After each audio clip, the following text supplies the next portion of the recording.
नमस्कार, आप देख रहे हैं प्रॉपर्टी प्लस का ये खास एपिसोड। देश आज़ादी का अमृतकाल मना रहा है। भारत ने बीते दिनों G20 की अध्यक्षता में इस बार की थीम और भारत की प्राचीन धारणा वसुधैव कुटुंबकम को चरितार्थ किया है। इसी के साथ भारत ने दुनिया को अपने अतिथि देवो भव वाली संस्कृति, अपनी उपलब्धि और भविष्य में भारत के बढ़ते कदमों की आहट सुनाई है। जाहिर तौर पर भारत का विजन स्पष्ट है कि ये सदी हमारी है। हर सेक्टर अपने अपने लक्ष्य तय कर रहे हैं। इसी क्रम में भारतीय रियल एस्टेट सेक्टर ने 2047 तक, यानी जब आज़ादी के 100 वर्ष पूरे हो रहे होंगे, उस समय के अनुमान पेश किए हैं। रियल एस्टेट डेवलपर संगठन नरेटको और property consultant Knight Frank India ने 2047 तक भारतीय रियल एस्टेट का आकार 5,800 अरब डॉलर होने का अनुमान जताया। तब भारतीय अर्थव्यवस्था में रियल एस्टेट की हिस्सेदारी 15.5% रह सकती है। बात सिर्फ आंकड़ों की नहीं है, इसे गहराई से समझने की जरूरत है। ये गौर करने की जरूरत है कि housing, retail, commercial, warehousing, office समेत रियल्टी सेक्टर में कैसी डिमांड बनेगी, क्या ट्रिगर्स होंगे, उसको पूरा करने के लिए डेवलपर्स की स्थिति क्या होगी, तो ये ग्रोथ आपके लिए किन किन मायनों में फायदेमंद होगी। इन्हीं बातों को समझने के लिए आज हमारे साथ बहुत ही शानदार पैनल जुड़ा है। उनसे आपका मैं परिचय कराता हूं। हमारे साथ हैं डॉक्टर निरंजन हीरानंदानी, CMD हैं हीरानंदानी ग्रुप के और वाइस चेयरमैन हैं नरेटको के। राजन बंदेलकर हमारे साथ हैं, प्रमुख हैं रौनक ग्रुप के और नेशनल प्रेसिडेंट हैं नरेटको के। गुलाम जिया साहब हमारे साथ हैं, senior ED Knight Frank India, और हमारे साथ हैं शेयर मार्केट के सबसे चहेते एंकर और हमारे मैनेजिंग एडिटर अनिल सिंह भी। तो बहुत स्वागत करेंगे आपका अनिल जी, बहुत स्वागत करेंगे आपका गुलाम जी, राजन सर, और हीरानंदानी जी आपका भी बहुत स्वागत है जी बिजनेस पर। तो सबसे पहले निरंजन सर आपके पास ही आते हैं और चर्चा को आगे बढ़ाते हैं। अभी हाल ही में G20 का एक शानदार सम्मेलन हुआ है। दुनिया भर की शख्सियतें, ताकतें हमारे देश में थीं। जाहिर तौर पर एक लंबा विजन, एक बड़ा विजन लेकर हम लोग चल रहे हैं। तो रियल एस्टेट सेक्टर इसमें अपने आप को इस G20 में या आने वाले समय में, हालांकि आंकड़ों पर हम बात करेंगे, कहां स्टैंड करते हैं, हम कहां देख रहे हैं अपने आप को? प्रधानमंत्री मोदी साहब ने जो G20 में पूरे विश्व के लीडर्स को एकत्र लेके आए हैं, मैं समझता हूँ एक आगे वाले 10 साल में, 15 साल के अंदर हमारे जो प्रगति होगी, बिजनेस में होगी, पॉलिटिकली होगी, उसमें एक नया काल आने वाला है। और उसमें रियल एस्टेट का महत्व ज़्यादा रहता है। ज़्यादा इसलिए रहता है क्योंकि आज की तारीख में हम देखेंगे जो ऐलान किया है प्रधानमंत्री हाउसिंग फॉर ऑल, अब तक पहुंचा नहीं है। और आज सबसे अमीर शहर मुंबई जैसे शहर में देखें तो 50% लोग तो झोपड़पट्टी में रहते हैं। और हमारे पास पूरी व्यवस्था है, पैसे हैं, इंफ्रास्ट्रक्चर है, मेट्रो सब बन रही है, और हम इसको इतनी प्रगति कर सकते हैं कि ये मुंबई शहर को एक पूरा पलट कर एक रेवोल्यूशन बना सकते हैं। तो ऐसे हम देखेंगे पूरे देश में ये करेंगे तो हाउसिंग का महत्व बहुत बड़ा होता है और पूरे विश्व में लोग यहाँ इन्वेस्ट करने को आते हैं। तो ओवरऑल देश में हम समझ सकते हैं कि अगले 5-7 साल के अंदर जो नाइट फ्रैंक ने रिपोर्ट बनाई है वो एकदम एक पॉजिटिव रिपोर्ट है, लेकिन मैं तो उम्मीद रखता हूं कि उससे भी हम आगे चल जाएंगे। तो ये हम पॉजिटिव दृष्टि से रियल एस्टेट को देखते हैं। बिल्कुल एक सकारात्मक दृष्टिकोण है कि अगले 25 साल में क्या कुछ रियल एस्टेट में हो सकता है। समझने वाली बात यह है कि रियल एस्टेट तो अपनी रफ्तार से बढ़ेगा, लेकिन उसमें किस तरह के मौके निकलेंगे, लोगों को घर कैसे मिलेंगे, किस तरह के अवसर निकलेंगे, व्यापार के, बिजनेस के, और युवाओं के लिए किस तरह की चीजें निकलेंगी, इन सारी चीजों को समझेंगे। गुलाम जी साहब, आपसे समझना चाहेंगे कि जो विजन आपने दिया है कि रियल एस्टेट सेक्टर 5,800 करोड़ का हो जाएगा, जितनी अभी शायद हमारी इकोनॉमी भी नहीं है, उससे भी ज़्यादा हम 25 साल के आगे की बात कर रहे हैं। तो पहले मैं समझना चाहूँगा सर, इस रिपोर्ट का, इस रिसर्च का आधार क्या है, किस तरह से आपने इसको प्रोजेक्शन दिया है? सबसे ये बहुत महत्वपूर्ण क्वेश्चन है समझने के लिए कि जो फाउंडेशन है इस रिपोर्ट का वो सारे का सारा इसी पर बेसिस है कि हम इस समय तकरीबन 3.5 से 4 ट्रिलियन के दरमियान की इकोनॉमी हमारी यहाँ की जा रही है, भारतवर्ष की, और इसकी ग्रोथ हमारे सामने है। चाहे हम 6% से ग्रो करें, 7% से ग्रो करें, और अगर इन्फ्लेशन भी उसमें जोड़ते चले तो तकरीबन 12-13% का जो ग्रोथ है वो तो कहीं नहीं गया। और इस नंबर पर ना केवल हमारा विचार या रिसर्च ये कहता है, हमने बाकी सारे बहुत सारे जो रिसर्च एक्सपर्ट्स हैं, चाहे और एक तरफ नीति आयोग है, नीति आयोग ने भी अपने प्रोजेक्शंस दिए हैं, उसके अलावा जो दूसरे ग्लोबल बैंकर्स और थिंक टैंक्स हैं उनका भी जो सारा ब्यौरा है उसे हमने सामने रखा है और उस बेसिस पर हमने पाया हम 33 से 35 तकरीबन 35 ट्रिलियन की इकोनॉमी हम आंक रहे हैं और उस बेसिस पर हमने ये सारे प्रोजेक्शंस दिखाए हैं। बिल्कुल। जैसे आपने बताया शुरू में कि इस समय रियल एस्टेट ओवरऑल इकोनॉमी का बमुश्किल 5% हिस्सा ले पाता है और उसे आगे बढ़ के हम 15% तक जाता हुआ देख रहे हैं। तो ये चीज़, ये बहुत आंकड़े बहुत इंपॉर्टेंट है और उस पर गौर करना ज़रूरी है। बिल्कुल। तो ये आपने जो आपकी रिपोर्ट है 5,800 अरब डॉलर की, बहुत ही बड़ा आंकड़ा है। ऐसे में रियल एस्टेट चौतरफा बढ़ेगा। रियल एस्टेट सिर्फ एक तरफ से नहीं, हम देख पा रहे हैं कि फिजिकली तौर पर तो बढ़ेगा ही बढ़ेगा, लेकिन अगर हम शेयर मार्केट की बात करें तो निफ्टी रियल्टी का पिछले 10 साल का जो ग्रोथ है उसको देखते हुए भी हम समझने की कोशिश करेंगे। अनिल सर आपके पास आएंगे और आपसे समझना चाहेंगे कि पिछले 10 साल की तो हमने बात की, हमने देखा कि कैसे रियल एस्टेट आगे बढ़ रहा है। अगर हम समझना चाहें कि आने वाले समय में 2047 में निफ्टी रियल्टी क्या पोजीशन होगी उसकी, तो वो एक बार स्पष्ट करें। निफ्टी रियल्टी मतलब रियल एस्टेट शेयरों का इंडेक्स, और ये रियल एस्टेट शेयरों का इंडेक्स बताता ये है कि अगर इस सेक्टर में तेजी या मंदी होनी है, इस सेक्टर के शेयर ऊपर या नीचे होने हैं, तो किस तरह से इंडेक्स ऊपर नीचे हो सकता है। इंडेक्स ऊपर नीचे होने के लिए आपको समझना होगा कि रियल एस्टेट सेक्टर में किस तरह की ग्रोथ हो सकती है अगले 25 सालों में। मेरे पास 2022 के आंकड़े हैं। 2022 के आंकड़ों के मुताबिक भारत का रियल एस्टेट सेक्टर जो साइज़ के लिहाज से करीबन 38 लाख करोड़ का है। अब हमारा अनुमान ये कि अगले 25 साल में करीबन 12 गुना इस सेक्टर की होगी ग्रोथ अभी के लेवल से, और अगर 12 गुना ग्रोथ होती है तो फिर 465-470 लाख करोड़ की साइज़ हो सकती है। अब अगर सेक्टर की साइज़ 12 गुना बढ़नी है तो जाहिर सी बात है कि इंडेक्स की साइज़ भी उस तरह से बढ़नी चाहिए। अभी जो निफ्टी रियल्टी इंडेक्स का लेवल है वो करीबन 590-600 के आसपास है। सेक्टर में ज़बरदस्त ग्रोथ का अनुमान है, कम से कम 4-5 सालों की तो एकदम क्लियर कट विजिबिलिटी है, और अगर 25 सालों की विजिबिलिटी देखें तो फिर 12 गुना आप इसे करोगे तो लगभग 7,200 के आसपास निफ्टी रियल्टी इंडेक्स बढ़ सकता है आसानी से। सो 10-12 गुना तो ग्रो होना कोई बहुत बड़ी और मुश्किल बात है नहीं। बिल्कुल सर, 10-12 गुना ग्रोथ निफ्टी रियल्टी की कही जा रही है। राजन सर, मैं सबसे अंतिम में आपके पास इसीलिए आया हूं कि सारा डेटा आपके पास पहुंच जाए, क्योंकि अभी हाल ही में आपने एक संगठन के तौर पर 25 साल पूरे किए हैं, तो डेवलपर्स कितने तैयार हैं ये समझना बहुत ज़्यादा ज़रूरी है, क्योंकि डेटा तो बहुत बड़ा है, मार्केट बहुत बड़ा होने वाला है, लेकिन हम कितने सक्षम हैं ये भी समझना ज़रूरी है। कि मैं बहुत ही खुशनसीब हूँ कि मेरे प्रेसिडेंशियल काल में ये सिल्वर जुबली पीरियड आया हुआ है नेरेडको का, वैसे ही अपने देश का भी 75वां साल आया। तो बोलते हैं ना कि दोनों सिंक्रोनी हो गई, और जैसे मोदी जी के काल में G20 आया है वैसे। यस, तो वो जो है ना उसका एडवांटेज मिला है और हमने इसका भरपूर उपयोग भी किया और सदुपयोग किया। हम कहना चाहते हैं कि आप उपयोग करो, दुरुपयोग नहीं होना चाहिए। करेक्ट। और आज रेरा के बाद में डेवलपर सपने में भी चाहे ना तो भी गलत नहीं कर सकता है, जो एक बहुत ही बड़ी अच्छी पॉजिटिव चीज़ है। और मैं दावे के साथ कह सकता हूं कि रेरा आने के बाद नेरेडको ने सबसे फ्रंट फुट पे रहकर बैटिंग की कहते हैं, और हमने रेरा को छोटे से कद से पूरे तक सपोर्ट किया हुआ है। अगर आप बोलो कंसिलिएशन फोरम बोलो या वो NGO के हिसाब से सोशल उन्होंने जो ऑर्गेनाइजेशन किया, SRO किया हुआ, ये सारे की वजह से, और डेवलपर सारे रिस्पॉन्सिबल हो गए, तो इससे डेवलपमेंट हो गया। दूसरा मैं जो बता रहा हूँ कि जब हम 100 वर्ष की तरफ बढ़ रहे हैं या 2047 में, ये जो सारे नाइट फ्रैंक ने आंकड़े दिए, निरंजन जी ने दिए, नीति आयोग ने दिए, उसका बेसिक कारण आप समझो तो पहले क्या था, अगर आप देखो तो 5 मेट्रो की बात हो रही थी।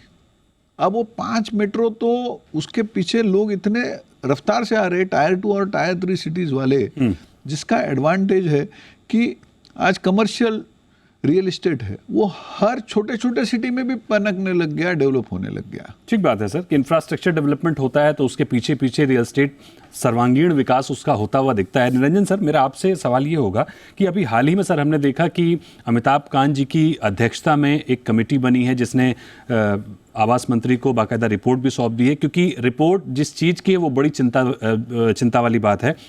4 लाख से ज़्यादा घर अभी अटके पड़े हैं, वो भी एक चिंता का विषय है, और वो पूरा हो इसके लिए प्रयास भी किए जा रहे हैं।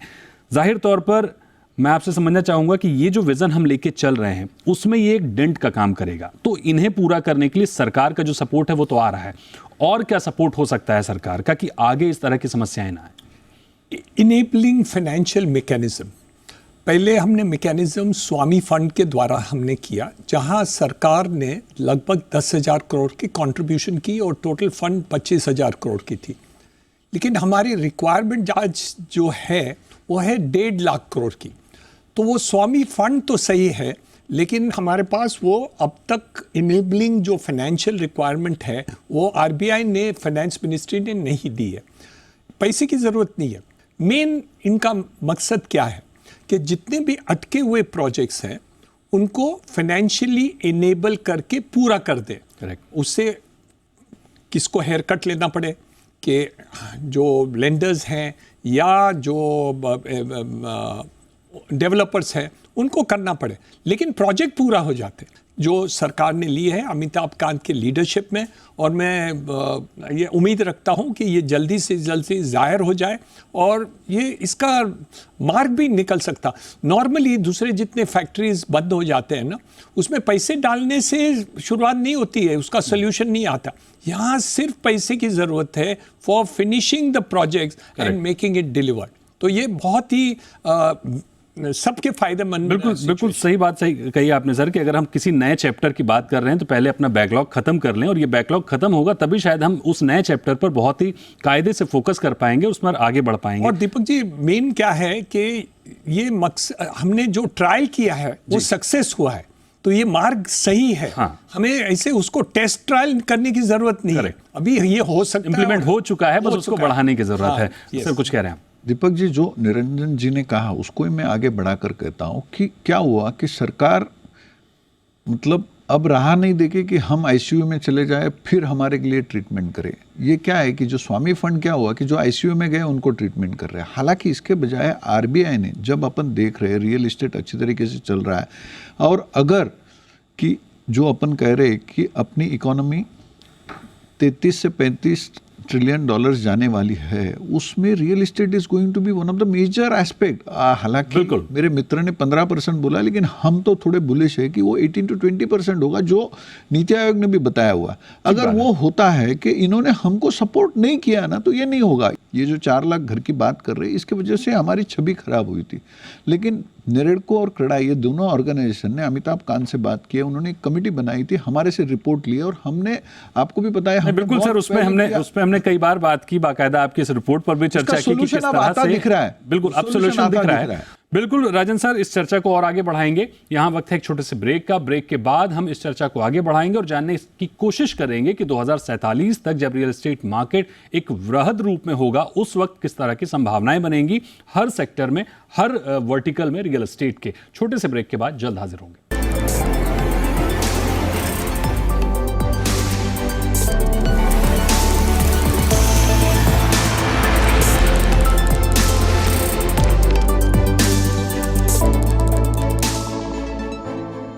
Welcome back. आप देख रहे हैं प्रॉपर्टी प्लस, और आज प्रॉपर्टी प्लस में हम जानने की कोशिश कर रहे हैं कि 2047 तक यानी अगले 25 वर्ष में रियल एस्टेट का आकार क्या होगा, रियल एस्टेट में संभावनाएं क्या होंगी, रियल एस्टेट लोगों के लिए, आम लोगों के लिए, डेवलपर्स के लिए, पूरी इंडस्ट्री के लिए कितना बड़ा हिस्सेदार बन सकता है। इन्हीं सब बातों पर हमारी चर्चा जारी है। हमारे साथ दिग्गज मेहमान जुड़े हुए हैं, चर्चा को आगे बढ़ाते हैं। गुलाम सर, आपसे हम एक बार फिर से उसी रिपोर्ट पर आके और समझना चाहेंगे कि हाउसिंग की तो हमने बात की, हाउसिंग का एक बहुत बड़ा मार्केट है, दिख भी रहा है, लेकिन हाउसिंग चलता है दूसरे रियल एस्टेट के भरोसे। जब इंफ्रास्ट्रक्चर आगे बढ़ता है तब वहाँ पर हाउसिंग होती है, कमर्शियल आता है, तो बाकी के जो वर्टिकल्स हैं, चाहे वो वेयर हाउसिंग की हम बात करें, चाहे हम दूसरे जो वर्टिकल्स हैं कमर्शियल की, ऑफिस स्पेस की बात करें, वहाँ क्या स्थिति देख रहे हैं आप?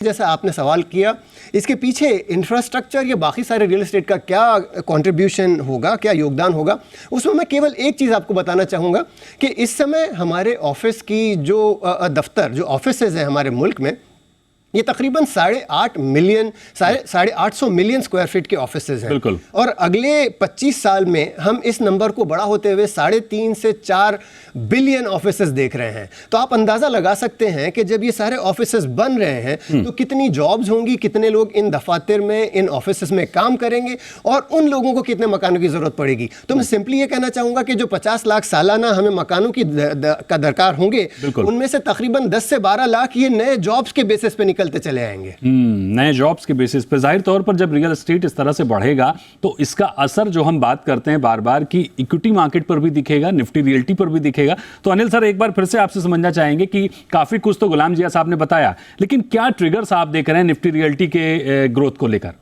देखिए, रियल एस्टेट सेक्टर की ग्रोथ के पीछे दो कारण बनेंगे। एक तो ये कि आप और हम कितने नए घर खरीदते हैं, यानी कि रेसिडेंशियल डिमांड क्या है, और दूसरी कमर्शियल डिमांड क्या है। तो अनुमान ये लगाया जा रहा है कि 2047 तक 25 करोड़ नए घरों की ज़रूरत होगी। अभी हम आबादी में 140 करोड़ लोग हैं, आबादी भी बढ़ेगी 25 साल में, तो 25 करोड़ नए घरों की ज़रूरत होगी। और अब इन घरों की ज़रूरत होने पर क्या है, आपके पास पैसे होने चाहिए, पैसे होंगे तभी तो खरीदेंगे। तो 1998 में जो 38,000 रुपये एक आम आय होती थी, जिसे पर कैपिटा इनकम कहते हैं ना, कि आम लोगों की इनकम कितनी है हर साल की, वो बढ़कर इस वक्त 2022 में 1,13,000 रुपये। अनुमान ये है कि 2047 तक ये आय करीबन 15 लाख रुपए होगी। आपकी हमारी एवरेज आय पूरे हिंदुस्तान में जितने लोग हैं उनकी 15 लाख, यानी कि यहाँ से 10 गुना आय हो सकती है। तो जब जेब में पैसा होगा तो आप इन्वेस्ट करेंगे, लेकिन कहाँ? अब इसमें दो तीन चीज़ें। एक तो ये कि अर्बनाइजेशन, इसकी रफ्तार अभी 38% है और जब हम 2047 तक पहुंचेंगे तो 51% होगी, यानी कि ज़्यादा से ज़्यादा लोग शहरों की तरफ आ रहे हैं और ये ग्रोथ बढ़ने वाली है। कमर्शियल एंगल से देखिए तो वेयर हाउसिंग और स्टोरेज फैसिलिटी की डिमांड बहुत बढ़ने वाली है, तो वहाँ पर डिमांड आने वाली है। डेटा सेंटर, इस तरह के जो कई सारे रेसिडेंशियल और कमर्शियल जगहों की जो ज़रूरत है वो भी ज़बरदस्त बढ़ने वाली। तो ये सारे ग्रोथ ट्रिगर्स होंगे, कमर्शियल भी, रेसिडेंशियल भी, जो इस सेक्टर को अगले 25 साल में बहुत बड़ी ग्रोथ देने वाले हैं।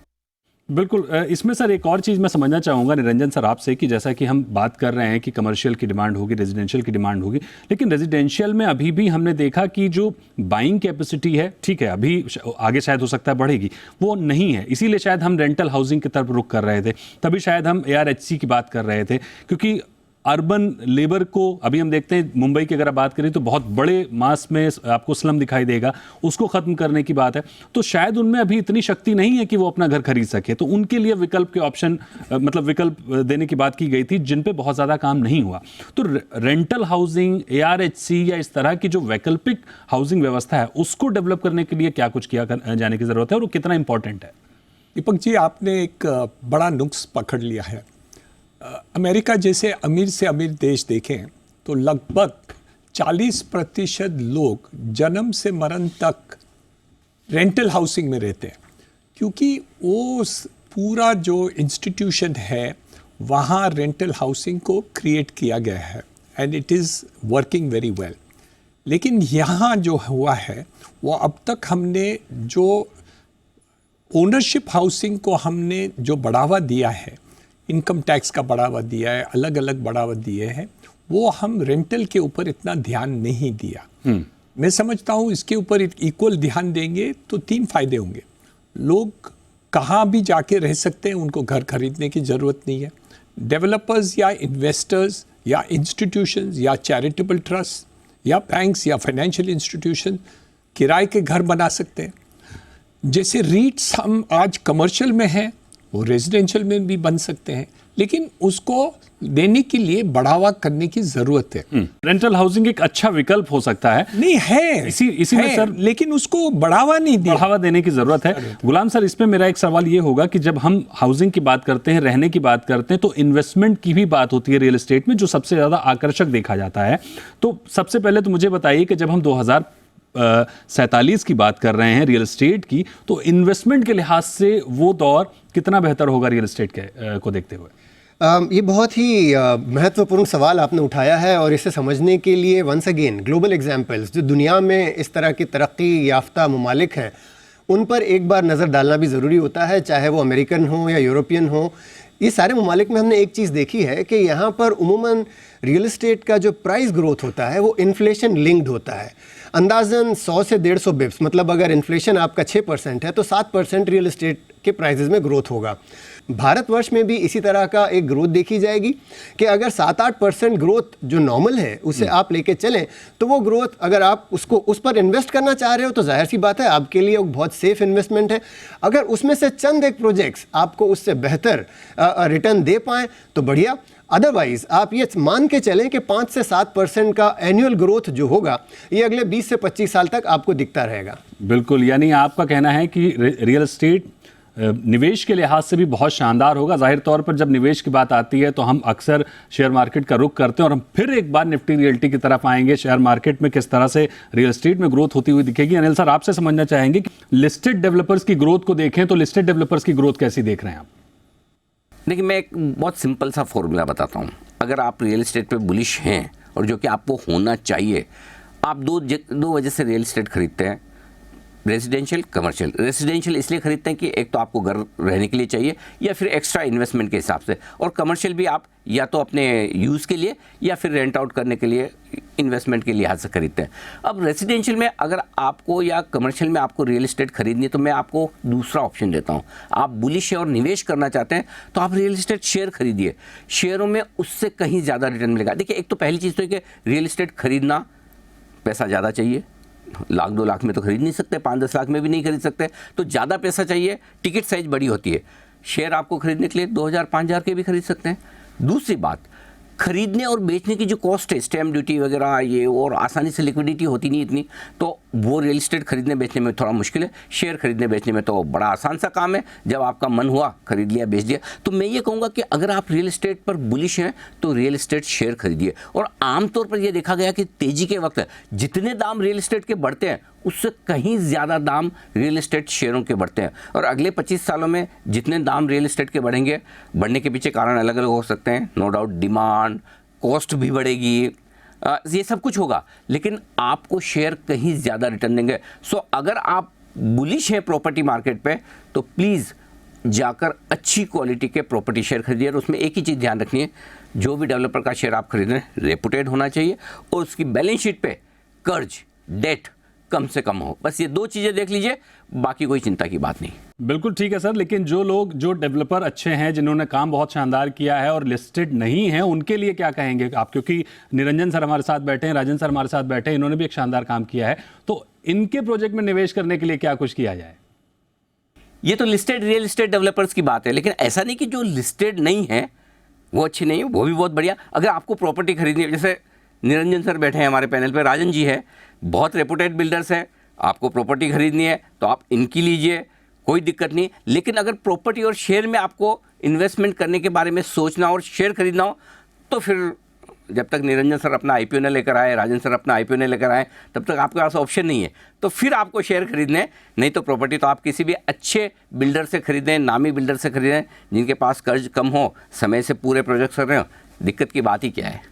बिल्कुल, जिस तरह से हमने इस पूरी चर्चा में ये जानने समझने की कोशिश की है कि 2047 को लेकर जिस तरह का विजन दिया जा रहा है रियल एस्टेट में कि 5,800 अरब डॉलर का एक मार्केट होगा, जाहिर तौर पर उसमें ढेरों संभावनाएं होंगी डेवलपर्स के लिए, ढेरों संभावनाएं होंगी निवेशकों के लिए, लोगों को घर मिलेंगे। एक बड़ा वृहद और बहुत ही विशाल एक तरह से हम कहें कि विजन है, और इसमें संभावनाएं सिर्फ एक तरफ से नहीं होंगी, क्योंकि रियल एस्टेट अकेला नहीं होता, रियल एस्टेट के साथ 200-250 इंडस्ट्री एक साथ चलती है। तो ग्रोथ सर्वांगीण होगी, चारों तरफ से ग्रोथ होती हुई दिखेगी, और उसी ग्रोथ को हमने समझने की आज कोशिश की है। हमारे साथ निरंजन सर, राजन सर, गुलाम जी और अनिल सर हमारे साथ थे, और चारों तरफ से हमने समझने की कोशिश की क्यों रियल एस्टेट आगे बढ़ता हुआ दिख रहा है। समस्याएं हैं, समस्याएं अभी भी हैं, लेकिन उन समस्याओं को समाप्त करने की कोशिश भी हो रही है, और आने वाला समय रियल एस्टेट के लिए एक शानदार वक्त दिखाई दे रहा है। बहुत शुक्रिया करेंगे निरंजन सर, बहुत शुक्रिया करेंगे राजन सर, गुलाम सर और अनिल सर हमारे साथ जुड़ने के लिए और इस खास चर्चा में भाग लेने के लिए। तो ये था हमारा खास शो, और इसी तरह से अगले शो में हम फिर हाजिर होंगे और करेंगे रियल एस्टेट सेक्टर के किसी और मुद्दे की बात। तब तक के लिए नमस्कार।